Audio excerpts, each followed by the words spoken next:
Quando você estiver pensando em acesso a informações públicas, tenha sempre essa imagem na cabeça. O que ela está dizendo basicamente é que pedidos de informação não são favores, são na verdade uma demanda que a gente tem para um órgão público. Ninguém está fazendo um favor quando atende um cidadão num posto de saúde. Ninguém está fazendo um favor quando está atendendo um estudante numa escola pública. Então, por que alguém estaria fazendo favor quando a gente solicita acesso a um dado público, que é um direito previsto na lei, previsto na Constituição?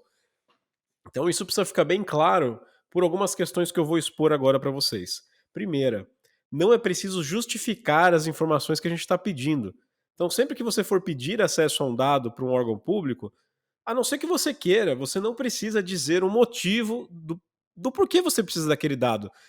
Se é para um trabalho escolar, se é para uma pesquisa na universidade, para uma reportagem jornalística, para acrescentar a um trabalho no seu escritório, às vezes até para um fim pessoal, você quer saber mais dados do posto de saúde da sua rua, da escola pública do seu bairro, né?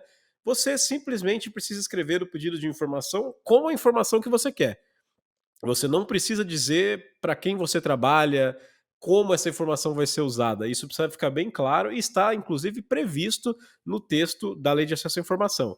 Há ali alguns casos excepcionais e que são dados um pouco mais protegidos, né? Que tem um artigo 31 da lei que diz que aí sim você vai precisar explicar que aquele dado, aquela informação que você está pedindo, tem fins de interesse público ou defesa dos direitos humanos, mas é um caso bem excepcional. Em geral, os dados devem ser divulgados sem que a gente explique.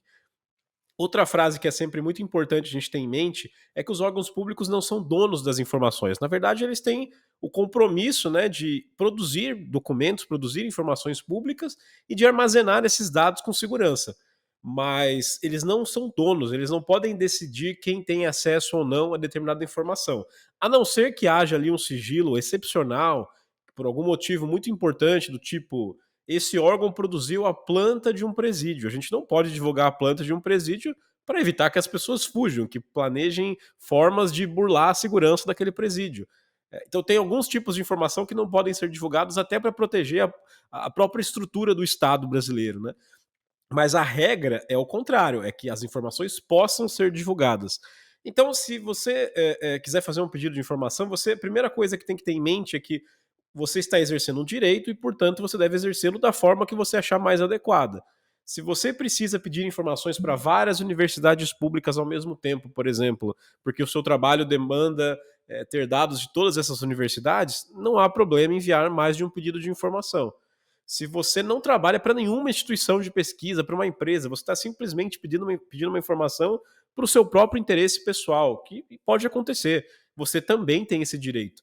E por fim, os órgãos públicos têm o dever de responder a esses pedidos e só colocar um sigilo, só negar o acesso em casos excepcionais, em que cabe a eles justificar o motivo daquela negativa. Então, não existe a possibilidade de você pedir uma informação e o órgão simplesmente responder com uma frase do tipo: essa informação é sigilosa. No mínimo, eles precisam justificar, com base no que existe na lei de acesso ou em outras legislações, né, que aquela informação não pode ser dada por X, Y, Z. Não dá para eles simplesmente negarem. E outra coisa que é muito interessante observar é que quase tudo na administração pública é documento. Então, quando a gente está falando aí de poder público, qualquer tipo de decisão precisa ser embasado em algum estudo, precisa ser embasado em alguma evidência, né? Ou pelo menos deveria ser. Então, sempre que uma autoridade fala em produção, em melhora em alguma determinada política pública, ou que vai aumentar, triplicar o atendimento de alguma coisa, é sempre importante a gente pensar em como, né? A gente vai falar um pouquinho no próximo vídeo especificamente sobre isso, mas eu deixo aqui essa frase novamente do David Cullen, que ele destaca, né, que uma estratégia usada por jornalistas no mundo todo, em que cada vez que a gente vai ali analisar algum tipo de fala de autoridade ou algum tipo de política pública, a gente está sempre buscando identificar onde existem registros públicos, onde está armazenado um documento, uma planilha, uma foto, um vídeo, enfim, alguma informação que o poder público tenha que comprove isso que essa autoridade está falando, né? E a gente vai falar mais disso daqui a pouco.